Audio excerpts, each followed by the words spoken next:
We sit here on the eve of another beautiful English County Championship season, and today we are going to break down and preview Division 1. I'm Rob, one half of Leading Edge Cricket, joined by the co-host of the show, Rich. Hey Rob, what's going on? I'm doing good, my friend. Yourself? Yeah, good man, good. Ready for some cricket, and wouldn't you know it, we're starting to get a little bit of rain, a little bit of dark skies. It knows cricket's around the corner. It's the done thing where club cricket in England was always never play in April because it always rains. But is there anything better? Is there anything better than a few beers sat at Trent Bridge or an equivalent county ground watching county championship cricket pass away for the day? We do not think so. There are a few of us that think that probably there isn't things better than that now if you're a cricket fan. 2020, and there's even some that think they can go even better than that, Rob, in the next couple of years in a different format. But let's not try and talk about that today. Let's not. I know for me, we've spent many a good day at Trent Bridge over the years watching Jason Gallion, Martin Bicknell, Kevin Peterson smash the ball around Trent Bridge, and to me, it's still one of the pinnacles that anyone will ever achieve in their career. Yes, there's the resurgence of the surgence of white ball cricket around the world and all those contracts, but to me, first class cricket, test match cricket, give me 4 or 5 day cricket any single day of the week. Amen, brother. I'll go with that one as well. I just remember one thing for us. I mean, there's some good days at Trent Bridge, but I remember once just being able to move the square across. So in front of sort of the left of the pavilion, as you're looking out from the pavilion, I remember us just sitting on the grass because they'd pulled the boundary in and just watching the game from the grass as if you was watching at a club game. Perfect. That was beautiful. You can't do that at Trent Bridge or grounds like that anymore, but that was a lovely way to spend a sunny day. So anyway, let's look at this summer, Rob. Let's bring it on. Yeah, in fact, I'm gonna throw a curveball in here, Rich, and we've just been talking about it. And it's kind of touching on this year, but it's kind of touching on the future of the county championship and the 2020 restructure. It's got to be done, hasn't it? That's the problem. We cannot look at this year without looking at next year. And the reason for that is they're going to have a rejig. They're going to switch it over. At the moment, it's 8 teams in Division 1, 10 teams in Division 2. But next year, they're switching it over. So it's going to be a 10-team Division 1. So only one team is going to be relegated this season. And then next year, obviously, it's going to be 8 in Division 2. So that means 3 teams will be promoted. Great year to be in Division 2, isn't it? You've got every chance of getting yourself back in that top flight. ECB say the restructuring will give an appropriate increase in security to Division 1 teams and increased opportunity to Division 2 sides, with a smaller percentage being relegated to a higher proportion of sides getting promotion. Now, what's going to happen going forward? I assume they're going to continue with that. So it will be 1 coming down and 3 going up. But I don't know. This is all we know for now, but we assume that's going to be the case. And I've already mentioned it once, nearly, and I'll mention it again, nearly. But there is something else that's going to impact county cricket and the championship next summer, and that is the 100. We are definitely not going to talk about this today.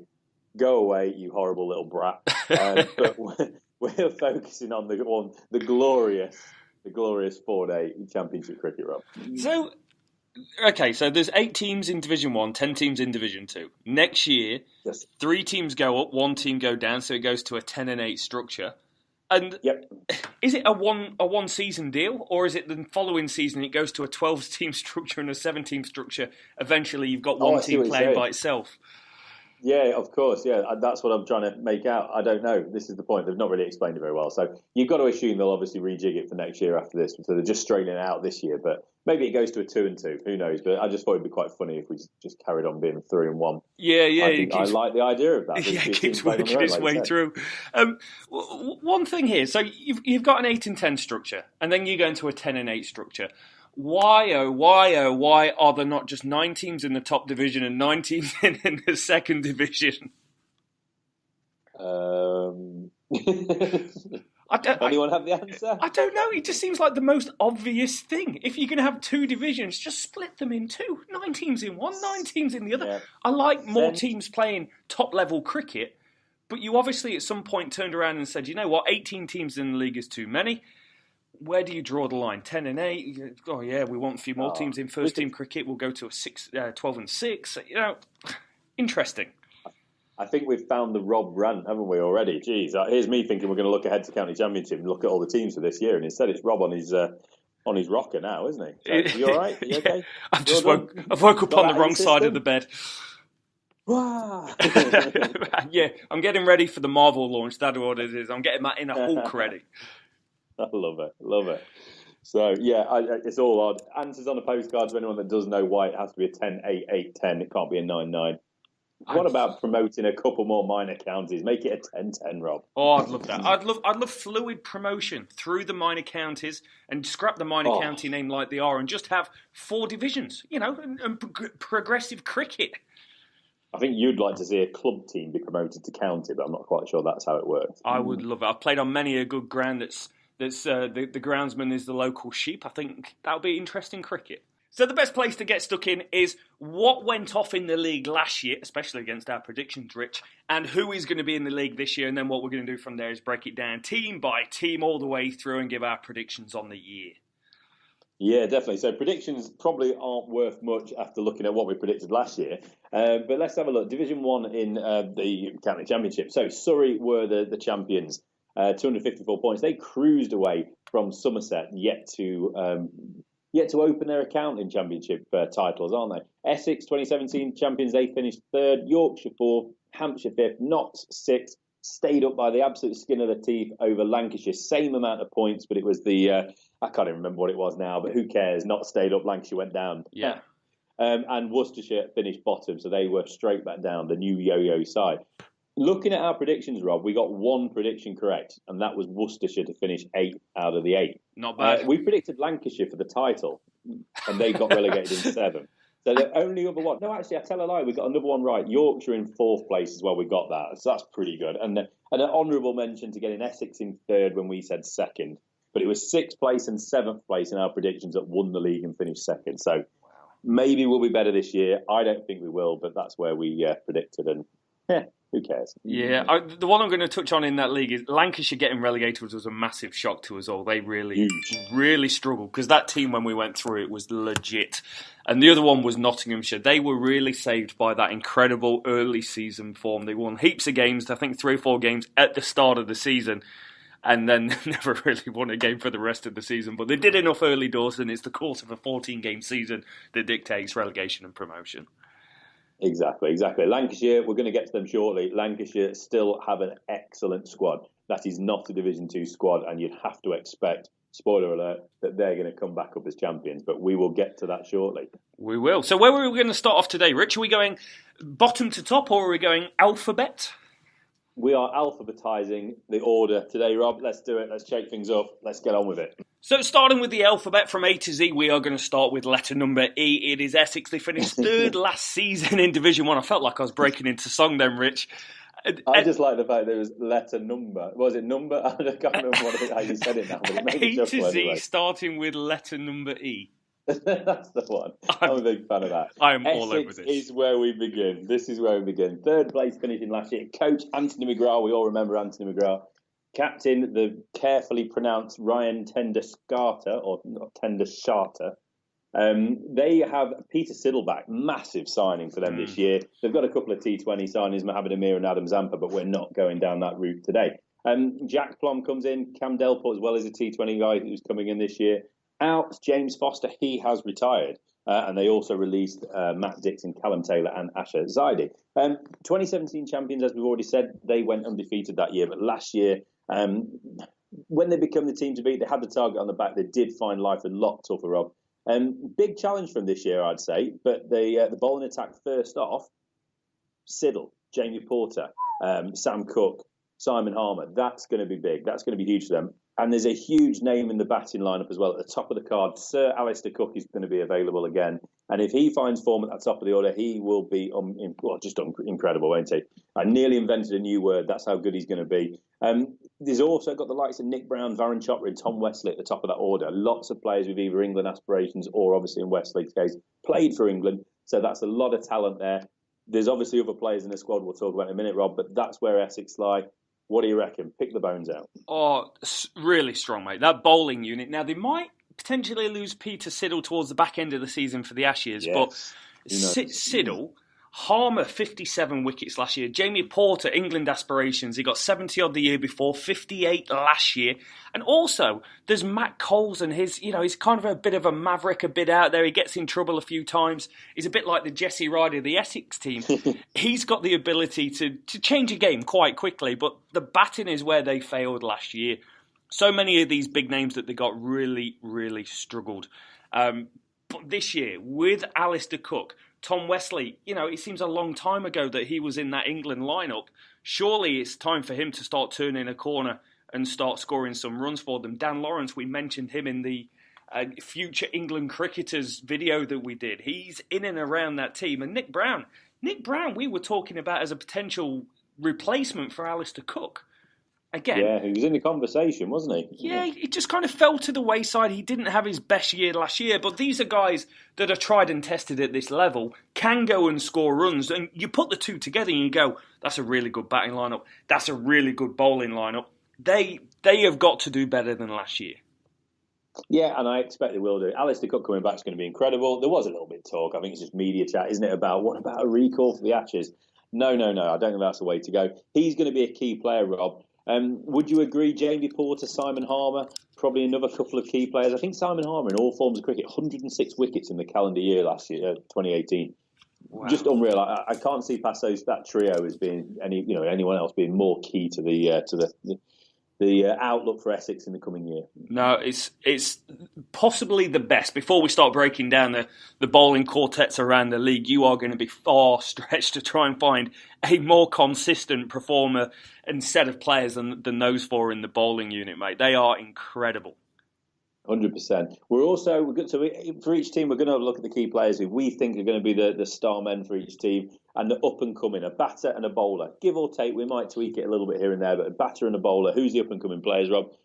You've mentioned Dan Lawrence, and I think we have to go with him with a bat. Would you agree? Yeah, he's a class act. He's only 21 years old, but he's come through their system under 13s, 14s, 15s, 17s, 19s.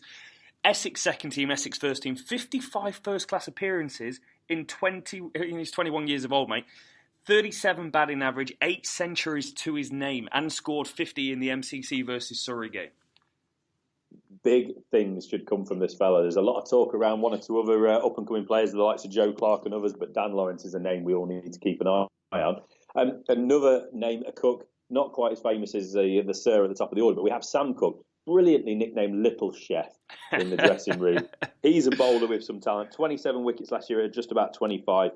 This guy could make a bit more of a name for himself as well. If he gets into that bowling lineup, it's going to be huge competition at the start of the year and as they go forward. So, yeah, what do you reckon, Rob? Huge prediction this year. It's got to be a title challenge, hasn't it? Got to be. Or do you say they do one better? Yeah, they've got to be right up there, mate. They've got to be in the title contention. The batting is strong. They're going to be relying on Sir Alistair Cook for runs, and what a guy to have come in and play a year of county cricket full time for you, mate. I think they're spoiled, and they'll definitely be up there in contention, top 1, 2 or 3. So next on the list, we have got Hampshire, which finished 5th in the county championship last year and looking to go slightly better this year. Yeah, a pretty middle-of-the-road finish for a pretty middling side last year. Coach this year, Adrian Burrell, ex-Island coach. That's an interesting one. People need to have a little bit of a look into who that chap is. But that's an exciting appointment for them. They're supported by Alfonso Thomas, he of early T20 fame, Somerset bowler, wasn't he? And Jimmy Adams, the recently retired Jimmy Adams. He goes upstairs. He's got his jogging bottoms on and he's helping the coaching. Captain James Vince, huge summer ahead for James Vince. We will talk about that more in a moment. As for the overseas player, a little bit of a mess around for Hampshire. Now, it was all lined up for Dimuth Karunaratne, the top 10 World Test player, opening batsman from Sri Lanka. But that's fallen through because he's potentially going to be joining Sri Lanka in the World Cup. At this late stage, he could even be captain. Who knows? Aidan Markram, what a replacement. The South African opener. Huge fans of his on this podcast, aren't we, Rob? So that's going to be a really big signing for them. We might even see Dale Steyn later in the summer, who played last year. So they've done a nice bit of business here. Keith Barker from Warwickshire, I believe also ex-Rochdale footballer, Rob. Nailed it. Love it. Up the Dale. Nice. Anna Donald's come across from Glamorgan, and James Fuller from Middlesex, who was absolutely on fire at the start of last season. Harry Kame has also arrived at Hampshire. As I've said, Jimmy Adams is retired. Sean Irvin has also retired. And then there's also been a few release. Asher Hart, Reece Topley, Calvin Dickinson, Chris Soule, and obviously the Karunaratne deal fell through. Now, looking at this team, Rob, 5th place finish in the last 2 seasons, but James Vince has got to be hoping to compete at the top this year. He will be hoping, and not just for the team, but himself. He has just been announced, or he's come out and said that basically Ed Smith, the England selector, has advised him that his chance to get back in the England team is to bat higher, not lower. So he will be opening the batting for Hampshire this year. In the piece we put on the website, we spoke about who might be the potential openers for England this year. Go and take a look at that. James Vince was one of the names we picked up on that. We just had a feeling that the England selectors like him more than they probably should. Anyway, moving on. The Kolpak duo of Riley Russo and Kyle Abbott will be key this year alongside the ex-West Indian quick Fidel Edwards. Plenty with the ball as well. You've got to agree, haven't you? Keith Barker and Fuller coming in. That's a deep bowling rank. James Vince, Sam Northeast, key with the bat, but they're going to, they just look at one of those squads that we need someone to step up, come out of the pack, really, if we want to consider this team to be anything other than mid-table. Yep, I agree with you there, mate. Their strength is definitely the bowling lineup. Fidel Edwards was on fire last year at the start of the season, swinging the ball around bloody corners, 54 wickets at an average of 26. And Kyle Abbott, a Kolpak. How many Kolpaks are there in the English game at the moment? Again, 50-odd wickets for him. Those two led this attack, but led it very, very well. But with the bat is where they had those problems. James Vince, the only player other than Hashim Amla to average over 40 on the season. And on one hand, you can count the players that averaged over 30. So they really do need people like Sam Northeast, he's got a name for himself, but he's lacked runs in the last few years. He only scored 450 county championship runs at an average of 25 last year. So he really needs to come to the party, I love that saying, and go and score runs. But they will lean on James Vince at the top of the order. We should have a sweepstake on how many times he's going to be caught at slip. Well, he might go ahead and score runs in the county championship. It's just when he puts that England jumper on that he enjoys a bit more nicking off. North East is an interesting one, isn't he? Because he was the huge signing last summer, or pre-season last summer, but he's just not quite done it.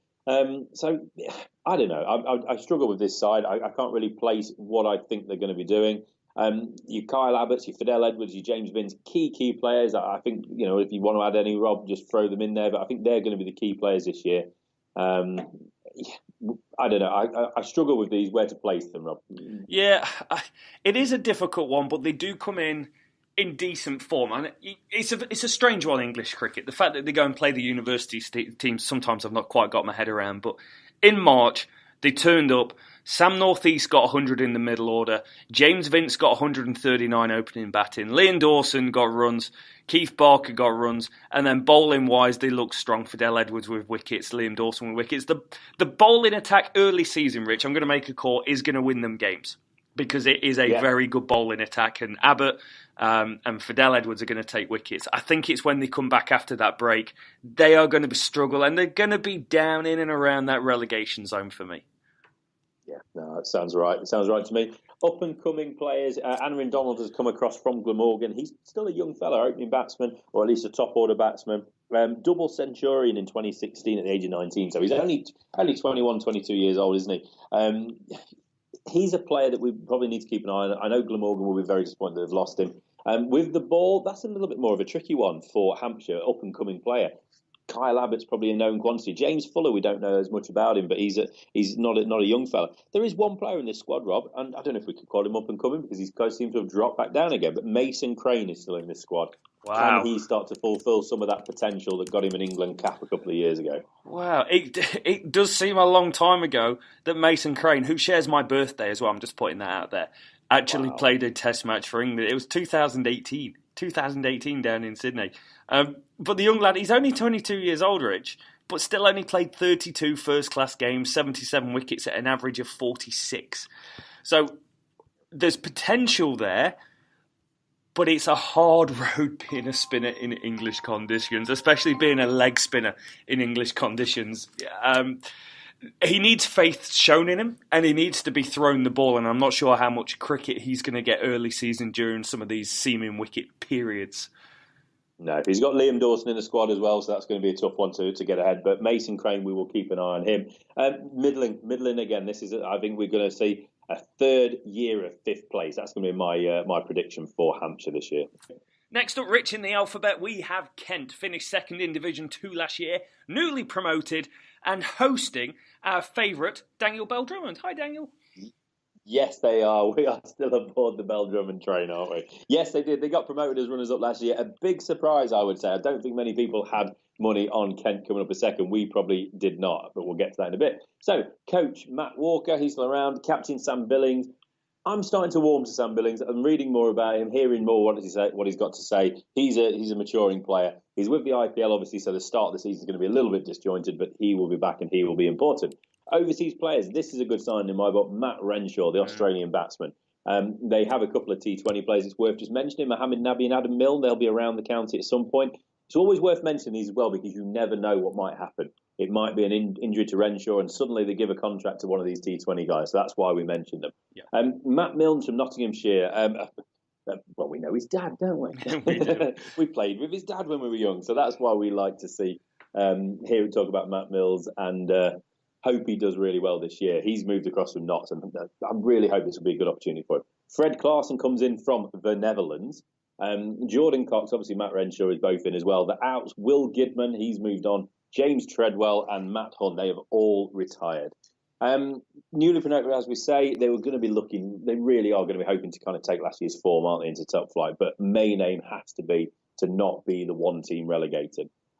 Squad on paper doesn't look the strongest, but a lot's going to depend on, obviously, the Aussie opener, Matt Renshaw and Daniel Bell-Drummond.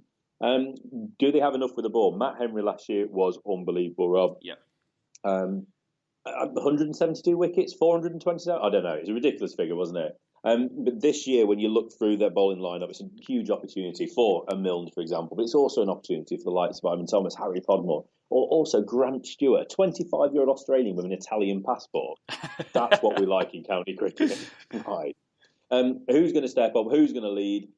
It's all to be played for Kent, but a tough year ahead, I would imagine. Yeah, they were an interesting one last year, Rich, because they never scored any runs all season, yet still won games. It's quite incredible. The interview we had with Daniel Bell-Drummond, go check it out on our YouTube page or iTunes. He spoke quite candidly about the batting struggles that this team have had, but they were carried so much by this bowling unit. Matt Henry, 83 wickets at an average of 15. Darren Stevens, now the old wily player, I think he's 40, 41, he's still going strong bowling his English dibbly-dobblies, but 42 wickets, I'm saying 42 wickets at an average of 19, ties up an end all day. Harry Podmore, 43 wickets. The bowling unit is really strong, Rich. The batting unit has got work to do. Yeah, I mean, it depends really, because on paper, I'd say that the batsmen look as strong as, Bell-Drummond there at the top. You've got Renshaw, you've got Heino Kuhn, who was probably the signing of the summer last year. And you've also got an up-and-comer, which we'll talk about in a minute, spoiler, Zach Crawley. So there are players there, Darren Stevens obviously still. But the bowling, whilst it looks, some good stats and players did come through, we've got to see somebody to step up and be the leader of the attack. And when you've got a Matt Henry taking wickets left, right and centre, he probably could have ran in and just bowled one through his legs or something and he still took wickets last year. Who's going to be the guy that steps up and leads that attack? That's what we need to see. Yeah. I worry for them playing Division 1 cricket because there is a leap. There is a huge leap in talent between Division 2 and Division 1, consistency and self-belief that they're good enough to play at this level. And there's a few guys that really do need to go and score runs. Joe Denley is in this lineup, Rich. He's a man that needs to score runs to cement a Nash's berth. Now, you could look at just Test match cricket and go, yeah, he's done enough to bat at 3. But I think there's quite a few guys in the county game that are thinking, if I have a good start to the season, I'm going to be in contention. And Joe Denley is part of that conversation. Yeah, he's got to score runs. It's certainly not a guarantee, is it? If he starts the summer well, he has got every chance, but he has to start well. Daniel Bell-Drummond, we spoke about him at length, it feels now on this podcast. He's got to be a key player this year. He is going to be somebody I think is going to really, really step up and embrace the first division bowling. We've said before, one of the reasons that I really like him is because when I've seen him play against good opposition, he steps up. So that's what I'm expecting. Harry Podmore as well. I think that's with the ball. That's the man we're expecting to be a key player this year, Rob. Yeah, he is. And you touched on some of the young players as well, Rich. So Zach Crawley, 21-year-old, Kent-born, come through the youth ranks, averaging 30. Love it. But he does have a county championship century to his name. And had a pretty decent season last year for them in a struggling team. He went and played in all 14 games, got 168 in one game, 755 runs in a team that didn't score any runs. Is not a bad return. It'll be interesting to see how he can go against greater opposition. Yeah, 100%. And with the ball, that's our up and coming, Rob, isn't it? Zach Crawley with the bat. But with the ball, I think we've got to go Matt Milnes, haven't we? We've got to put some faith in the man, and he's going to make the step up, and he's going to be someone to watch with the ball this year. Yep, got to be in and around the conversation. Now, he did play in the Kent versus Loughborough MCCU game. I don't know why they get all these random letters at the end of the name. But he was there. He did have a bowl. He picked up 3 for 95. Now, slightly expensive going at 4.3 and 8 and over, but the most wickets for the Kent team as well. But S.R. Dickinson, Rich, went and scored 100 opening the batting for Kent. Sean Dickinson, 27-year-old Transvaal Kolpak player, averages 36 in first-class cricket. So he looks like he's going to be the man at the top of the order, opening with Zach Crawley, with Daniel Bell-Drummond at number 3. No, we will see. We'll see how things shake out. But I would say that's a bit of a mistake if they do go in with that. But maybe that's what Daniel Bell-Drummond needs. This England lineup, they don't worry about where you play for your county. As long as you're scoring runs, they'll crowbar you in somewhere. Next up in the alphabet, Rich, we have our hometown, our home city, our home boys. Nottinghamshire finished 6th last year, stayed up by the skin of the teeth. They did. And it's such a shame because they started so well. We had the optimism. But that team is a lot different to what this Nottinghamshire team is this year, Rob. Peter Moores is still at the helm. Stephen Mullaney is still captain. Overseas, James Pattinson, it was a late decision, wasn't it? But James Pattinson has come back and he was sensational when he was here previously. Dan Christian, he seems to have played for Notts for years now. He's coming back for the T20 and he's been awesome. But yeah, James Pattinson, wow, can't wait for that. He's just won the Sheffield Shield with Victoria, so can't wait for him to get going. The signings, really, these were done last year, but they were confirmed over the summer, weren't they? Ben Duckett from Northamptonshire, he's already hit the ground running, hasn't he, against, Cambridge University. Ben Slater from Derbyshire, Zach Chappell from Leicestershire, and Joe Clark from Worcestershire. That is an exceptional 4 signings. Young, English, talented. Love it. Out goes Ricky Vessels. He's been at Notts for a number of years, a great servant, but he moves to Worcestershire. A bit of a swap deal with Joe Clark. Billy Root has moved on to Glamorgan. Matt Milnes, as we said, gone to Kent. Ben Kitt was released, and Will Frayne, who we had on a contract last year, he's gone across to his home county of Yorkshire. So Notts, they definitely found it tough, Rob. I think we can all agree with that.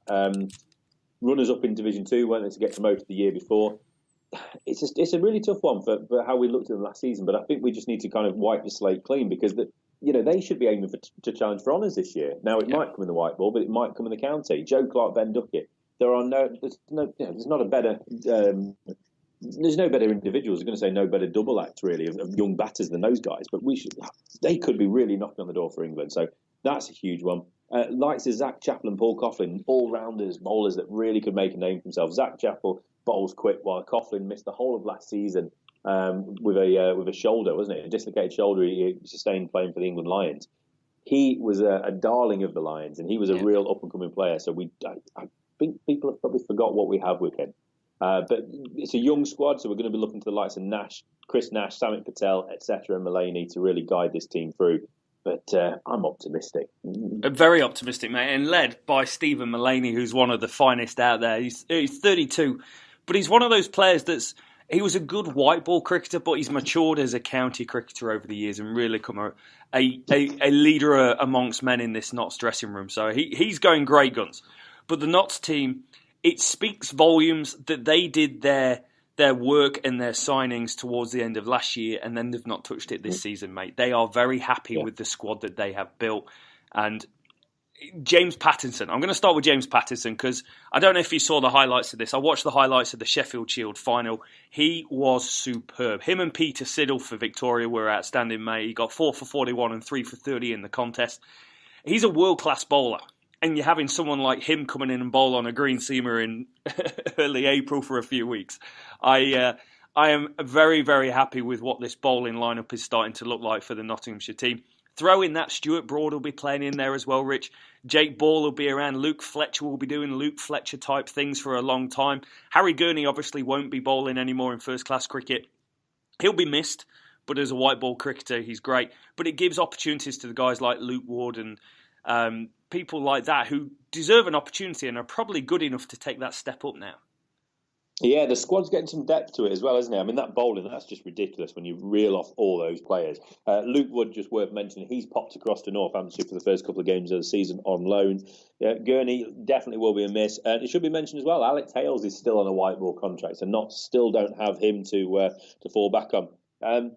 Yeah, it looks a really, really good squad. You've mentioned Mulaney. Mulaney is absolutely key to this squad. It'll be interesting to see where he slots in the batting lineup. He obviously was an opener at points last season, but with the kind of reinvention at the top of the order, isn't it? With Ben Duckett and Ben Slater, it's going to be interesting. Chris Nash looked like he was slotting in at number 3. We will see. Joe Clark, cannot wait to see him get it up and running for Notts. Paul Coughlin especially. And then Jake Ball and Luke Fletcher. I think there's going to be a good rotation in the bowlers, and that's exactly what you need for these big boys when they come trundling in. Yeah, it is.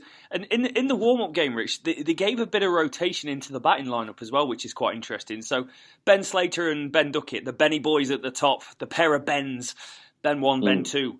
216 for Ben Duckett, 130 for Ben Slater. So, you know, if they're going to go and do that, I know this is against a university team, it is really, really exciting what they're going to do. But in the second innings, they gave Joe Clark and Tom Moores a run out at the top of the order as well. So I do think they'll go with a pair of Bens at the top. Yeah. But it's a good top 6. The only one was Chris Nash last year came in with quite a bit of hoopla of being a really good player. And he has been a good county player for several years. Only averaged 22 last year, batting at number 3. So he's the only one that I feel needs to step up and prove himself again. It's a new club that he's at, really. He's only been there a season. He needs to go and score some runs. Yeah, I'd agree with that. That's probably one point you could look on that order and just say that's a question mark. But there's just depth everywhere else. We spoke about Coughlin, we spoke about Chappell. Plenty of players coming around. And yeah, I cannot wait to see how this Notts team shakes out. Joe Clark is going to be absolutely key. Zach Chappell, I think, as an all-rounder, as the season goes on, is going to develop. They're the couple of up-and-coming players that I'm predicting, Rob. And I think with the ball as well, I think we've got to mention Matt Carter, the young spinner. All he does is take wickets. He does. They made a song about him, didn't they? All I do is win. All I do is take wickets. I think that was wrote about him. But he's a young local boy, mate. 33 wickets in his career, average of 36. You put that on paper against Mason Crane, and you go, Matt Carter's the better player, just purely on paper. And he toured with the England Lions this year in India, so he's highly touted, highly thought of, and hopefully he will get some more opportunities later on in the season. Definitely. So prediction, Rob, I predict this is going to be a title challenge, but the young squad may not quite have enough yet, and I say yet again, to sustain it. But it would not surprise me if they give it a damn good run this year. I'd love to see them up right near the top. I think they're kind of middle of the pack sort of team for me. Maybe stretching into a 3rd and 4th, but I'm not sure they're going to be right up there in the 1 and 2. Yeah, I would agree. Like I say, I think they're going to go for a run, a challenge, but then I think it might just drop off as the year goes on. But definitely an exciting summer ahead at Trent Bridge. Very, very exciting. And talking of exciting, Rich, Somerset up next in the alphabet. Finished second last year. Still got Marcus Trescothick going strong. Everybody dreams about that Marcus Trescothick cover drive off the Australians in 2005 Ashes series. I feel like on the highlights, it's the only thing you see. How are they shaping up this year? They're shaping up pretty good. I'm not convinced by that. We predicted they were going to be relegated last year. They ended up finished second.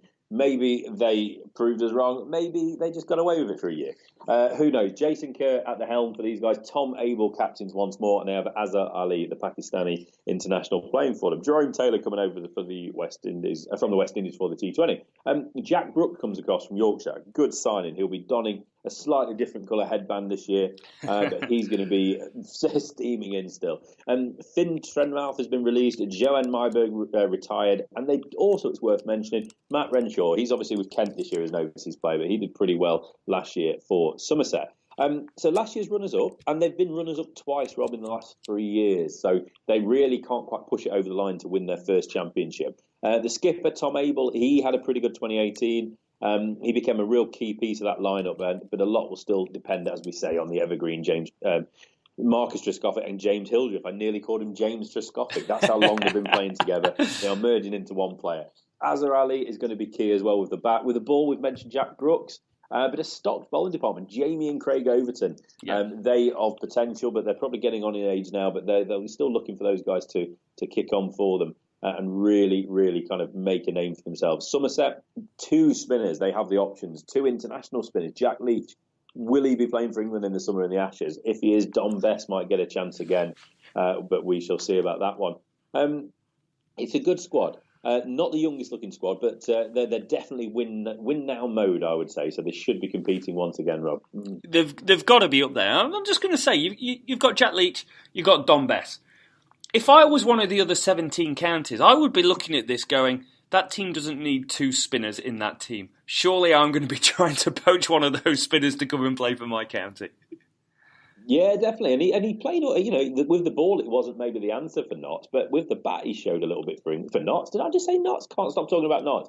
For England. But Dom Bess, he showed a little bit with the bat. So he's a talented cricketer, isn't he? And he just needs that opportunity. The last thing he needs this summer is to be sat either carrying drinks or playing for the second team. He is. And it'll be interesting to see what happens to this team, because there is a world, right, where James Hildreth goes and smacks a 800 runs at the start of the season and does get called up to England. That is a possibility that something like that could happen. It probably won't, but him and Trescothick are class acts any division of cricket that they're playing in. It's good to see Tresco scoring runs in Division 1 like there's no tomorrow.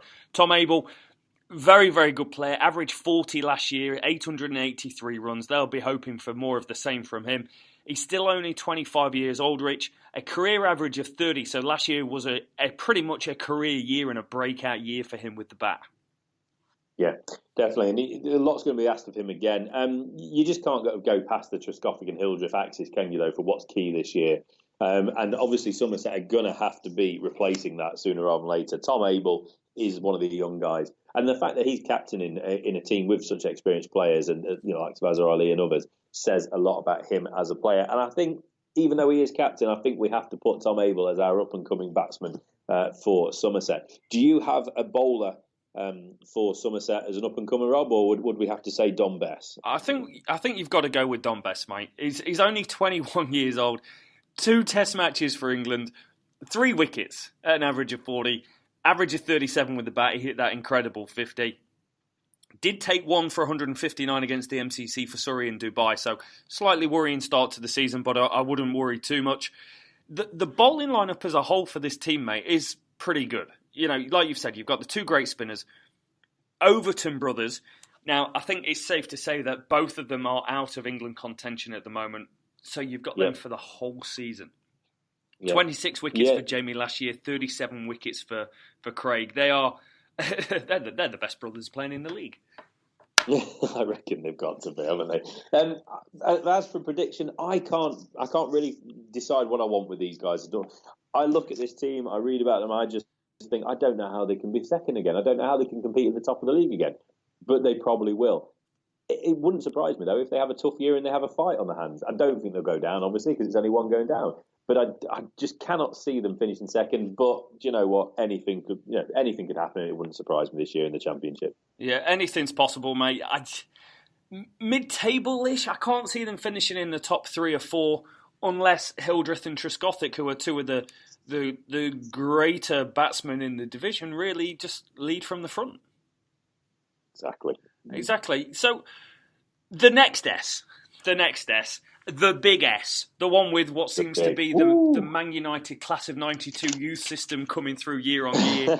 It is Surrey, finished top of the league last year. Alex Stewart is high-fiving everyone, loving life, Rich. How are they shaping up this year? They're shaping up very well. Michael DiVenuto is the coach. You've got to say his name with a bit of a dodgy Aussie accent there. Rory Burns is captain once more. He was the Championship captain, but obviously much will depend on whether or not he will be representing England, especially in the business end of the county season when the Ashes is going on. Dean Elgar, gritty Dean Elgar, comes in the South African opener. He's their overseas player. Aaron Finch is back for T20. Liam Plunkett, nice signing. He's coming from Yorkshire. Again, a bit of a swap deal. Matt Pillans has gone to Yorkshire from Surrey. So that's a bit of a wash there. Jordan Clark's coming from Lancashire and obviously Elgar as well. So obviously we cannot say anything else than they were well-deserved champions last year. And they have to start as favourites this year. I don't think anyone can look past them. I think a lot of people are already saying it's done. Surrey are going to win the league. With Alex Stewart, we've mentioned him, Director of Cricket. He loves his squad so much, Rob. He awarded 14 of them new contracts ahead of the season, and not just the big guns. He knows what this squad is going to be needed. He knows that some of these players are going to be missing going to play international cricket. That's going to be the issue. Big issue. Obviously, we mentioned Rory Burns could be on Ash's duty. Jason Roy is a shout. We put it in that article. I'm going to reference it again. Potential openers. Jason Roy is in there. He's been speaking recently about how much he would love to play Test cricket. There's every chance he gets that gig at the top of the order, especially because he has the opportunity to go in the shop window in the World Cup and score a lot of runs. If he does, he's opening. It's a done deal. Sam and Tom Curran, obviously, at different parts of summer, they could both be missing or one at a time. Plunkett, obviously, the World Cup. Ollie Pope started the summer well, hasn't he? Was it 2 Test matches, 1 Test? I can't remember what it was now. But he was in the England setup last year. Ben Foakes as well. Now, Ben Foakes is a strange one, Rob. Wicket-keeper, should never have lost his place. I'm still confused by it. Alex Stewart's confused by it. Ben Foakes has even come out, and I'd like to think he's saying this a little bit tongue-in-cheek, as in, taking the mick a little bit. But he's saying he will do whatever Ed Smith wants him to do to get in the England squad, even if it means opening the bowling. It's I like just that. Bizarre. Yeah, I don't know what he did wrong. It's so weird. He needs to be back in the England squad for me. England team for me, sorry, but I won't keep talking about Ben Foakes because this is Surrey. So many good players, Rob. This could be a huge sum of the likes of Aaron Haraniff, Stuart Meager, Conor McKerr, Amar Verdi, all these sort of players.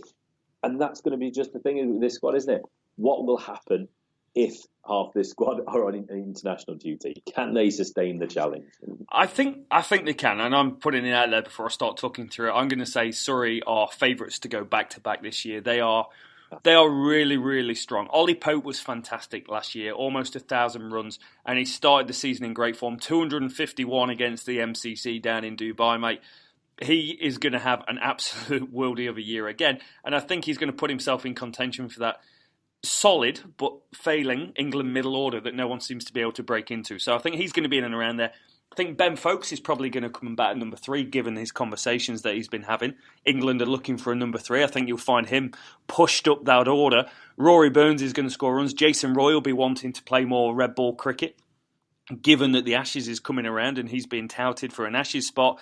They are so strong. And then you throw in Mark Stoneman.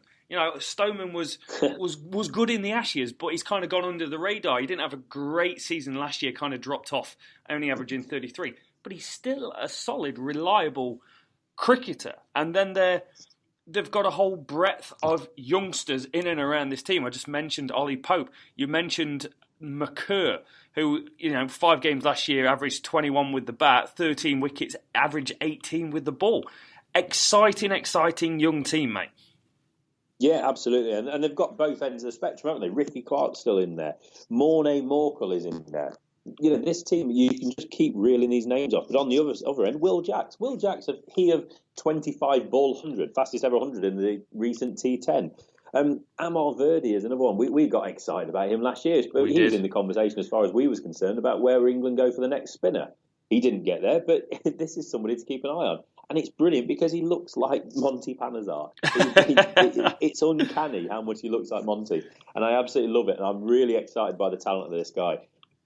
Key players, Rob. Ollie Pope, definitely. Mark Stoneman could be because they might be missing Rory Burns. Ben Foakes, I'd put him as a key player because I think England look past him. And I think that's wrong, but I think England will look past him. And then with the ball, Mornay Morkel, and then Tom Curran.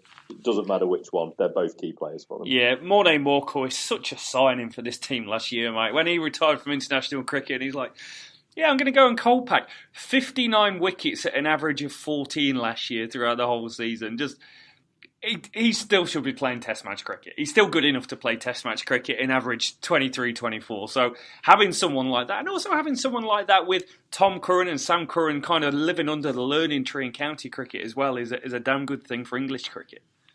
Exactly. Let's not talk too much about South Africans playing in English cricket, especially bowlers that maybe could still be doing a job for the international setup.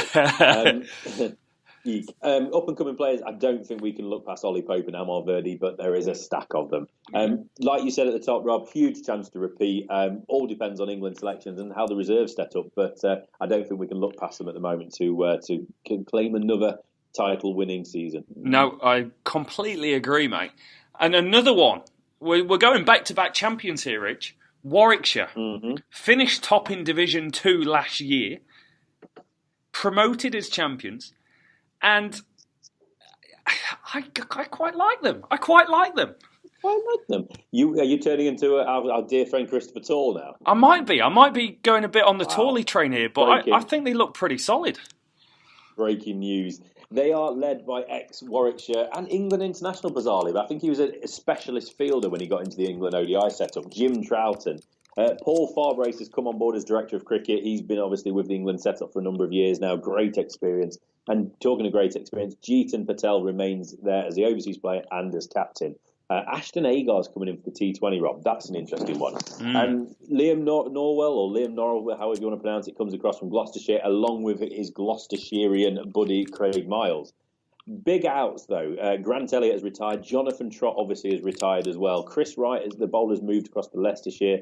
Josh Poisden's gone to Yorkshire. Keith Barker to Hampshire. And then released has been Andy Umeed, Sonny Singh and Boyd Rankin. Big Boyd Rankin. And another out, if you want to call it that, is Ian Bell. He's going to be out for 2 to 3 months, isn't he? Yeah. With the injury he sustained whilst away. Was it the Pakistan Super League, wasn't it? Netting, potentially. So that's a lot of outs. Jonathan Trott missing. Ian Bell injured. I'm suddenly looking at a gaping hole in that batting lineup. So they're a bit of a yo-yo county, aren't they? Disappointing in 2017 relegation. They're back up this year with a dominant title win. Ashley Giles has moved on, so let's see how the new setup of Troughton and Farbrace kind of take things on. A lot of change. Keith Barker, he's been a mainstay, hasn't he? Trott, we've just mentioned. Young blokes, really. It's their summer at Warwickshire. Will Rhodes, Dominic Sibley at the top of the order. Sam Hain, he's an exciting player. 19-year-old paceman Henry Brooks. Chris Tall cannot talk enough about the talent of Henry Brooks. Ollie Stone, if he can stay fit, if he can get enough sticky tape to make sure he doesn't snap in half again, he's going to be massive as well. But Jeetan Patel, he is the man that keeps it all together. But it's a young team, and a lot is going to be asked of this squad this year. Yeah, they are. When I go, I like them. I do like them. The batting scares me slightly with the loss of so many players. Ian Bell it was the resurgence of Ian Bell last year, because when England was struggling, Ian Bell all of a sudden became a part of the conversation around the next England middle order player because he scored 1,000 runs. Most of them against bottom of the league, but he still scored 1,000 county championship Division 2 runs. And you take Trott out there, there's 2,000 runs gone from last year. So it is exciting because it gives opportunity.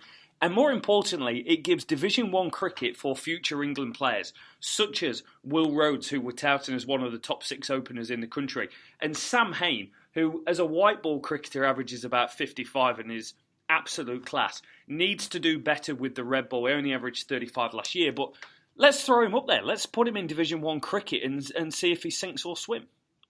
Yeah, he was schooled in the Australian system, wasn't he? And he's an improving player when it comes to red ball. He certainly has been more of a white ball player, but he's definitely got an improving game.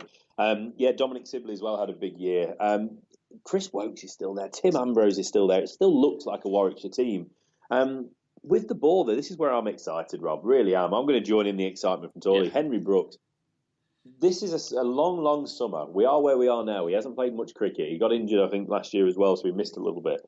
But he could well position himself in a place where, who knows, Ashes is coming along. Injuries, form.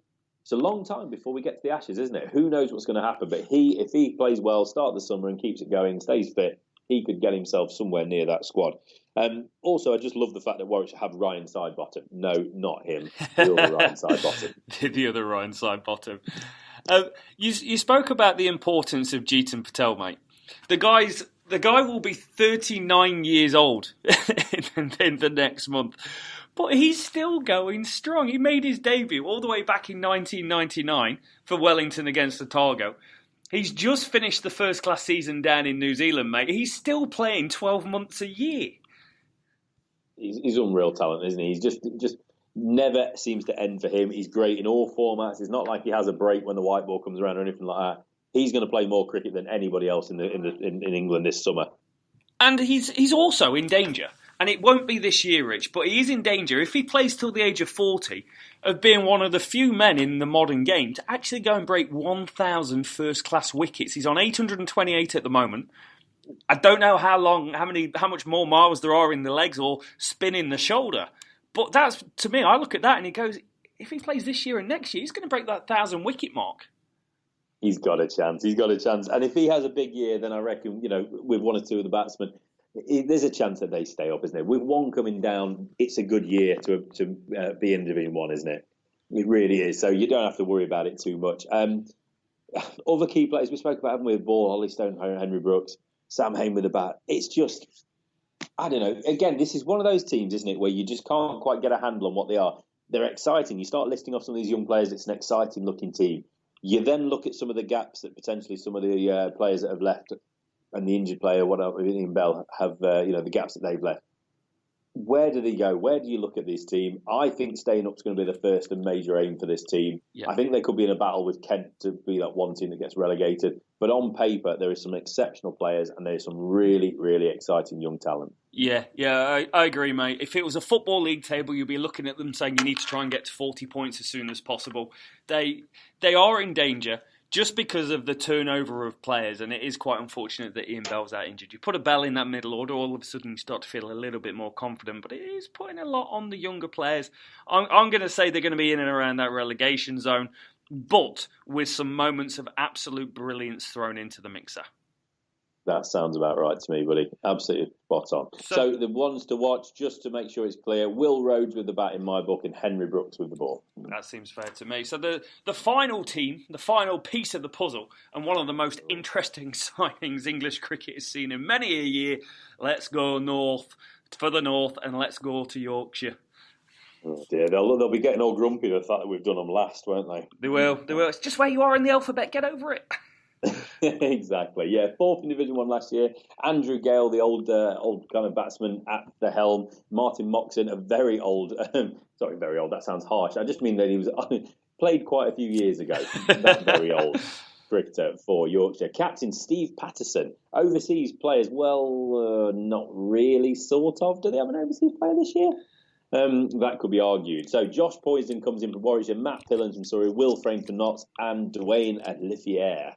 He comes in from South Africa. He's a coal pack. Hey. What you're getting in him, though, mate, is you're getting a potential world-class player. I'm not going to say he's world-class yet, but he's had a hell of a start to Test cricket. 10 tests, averages about, 21 with the ball? He's looking pretty sharp, isn't he? So, unbelievable signing there. Out, as we've mentioned, Jack Brooks has gone to Somerset, Andrew Hodd retired, Liam Plunkett's across to Surrey, and Alex Lees to Durham. A really talented player, Alex Lees. We'll speak about him in the next pod when we look at Division 2. But he, a few years ago, was a player I just watched once and just went, wow, this guy's got it. And just lastly, rounding out, Azim Rafiq is also released. Little interesting note, I think it's a T20 game one year at Notts. I just remember going to the loo at change of innings and he was just round the back having a fag. Who's that? Azim Rafiq. Oh, new favourite player. Proper club cricket. So 2 successive 4th place finishes, Rob. They're a bit like Hampshire. Not bad, obviously, but when the Yorkshire faithful, when they're involved with 2 4th place finishes, that's not enough, is it? They won't be satisfied with that. The keys, obviously, to the year will be the experienced run getters, Gary Ballance, Adam Lyve, whilst but the youngster Harry Brook, not to be mixed up with Henry Brooks of Warwickshire. But Harry Brook, the batsman, looks an absolute class act, and I think we're going to be very, very soon be talking about him as an England hopeful. Think Joe Clark, think Joe Root even. That's the sort of buzz we're going to be getting with this lad soon. Could they, Joe Root, Johnny Bairstow, how much cricket are they going to see?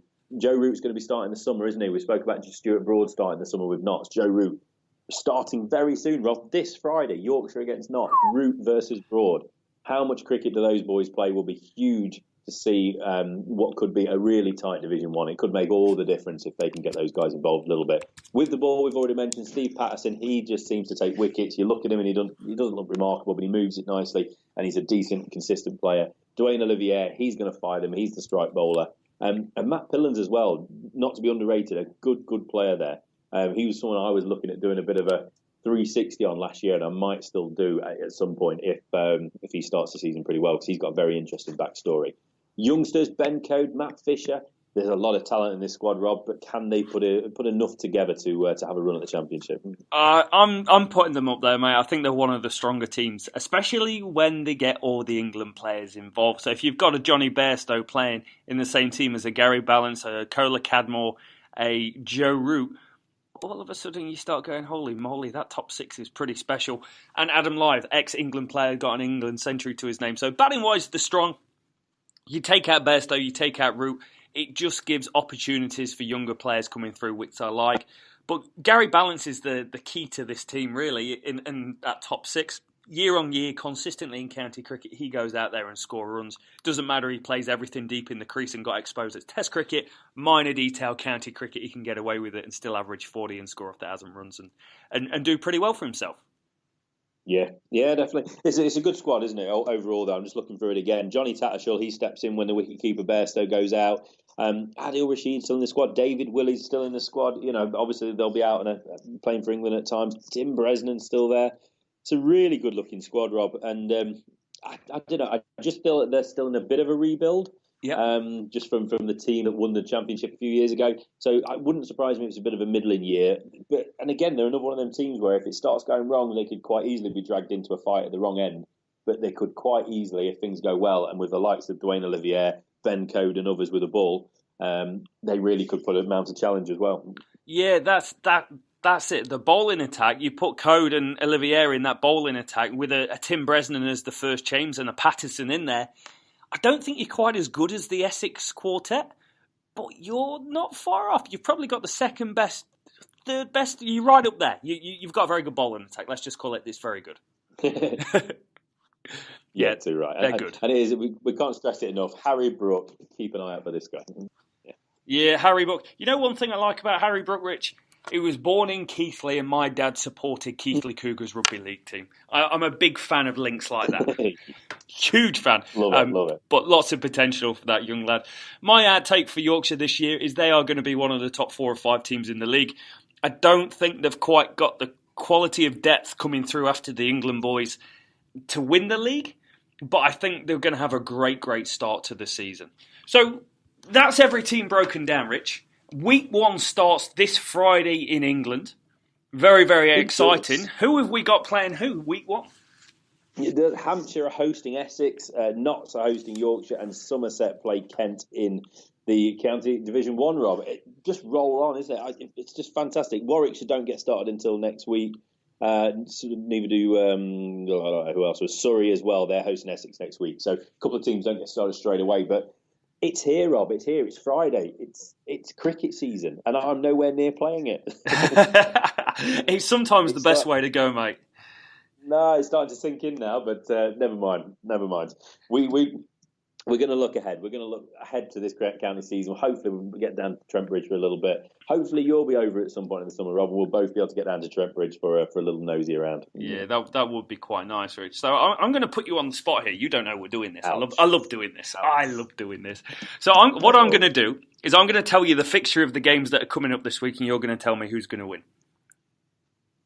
Oh, damn on the spot. Here we go. So game number 1, Hampshire versus Essex. Essex, 2-1. 2-1. Alistair Cook with a 90th minute goal. Yeah. Essex. Nottinghamshire, Yorkshire. Not. Oh, it's got to be. Inside 3 days. No, it's got to be. It'll be a hell of a game. Brilliant game to start the year, but not definitely. Somerset versus Kent. Somerset. I think home advantage for that one. I don't think you're going to be far off, mate. The only one I think that could have some contention is Kent Somerset and Darren Stevens on a wet English April wicket. I think could take 15 wickets. He's that good. Wet dog. Get on there. So he could do. I don't know. Who knows, Rob? But roll on the summer. That's all I say. Roll on the summer. It's pretty much here, boys. So make sure if you listen to this on YouTube or anywhere like that, make sure you comment below and let us know who you think is going to win this county championship Division 1 season. You're all from different counties, and if there's any particular players that we need to be looking out for, we want to hear from you. And while you're here, boys, make sure you go check out www.leadingedgecricket.com, our brand new cricket website. Writers from all around the world writing about the thing that we all know and love, cricket. Rich, anything else from yourself today? No, not really. I'm glad we've got through all that. Hopefully, everybody's learned a little bit of something. We've learned a lot looking into all of this, and just queue up Division 2 because that's coming next. Yeah, exactly. Make sure you subscribe wherever you listen to your podcast: SoundCloud, Spotify, iTunes, Google, YouTube. If you subscribe, you will have another podcast coming out the next day with the County Championship Division 2 preview, guys. Thank you so much for listening. Rich, thank you so much for your time. Till next time.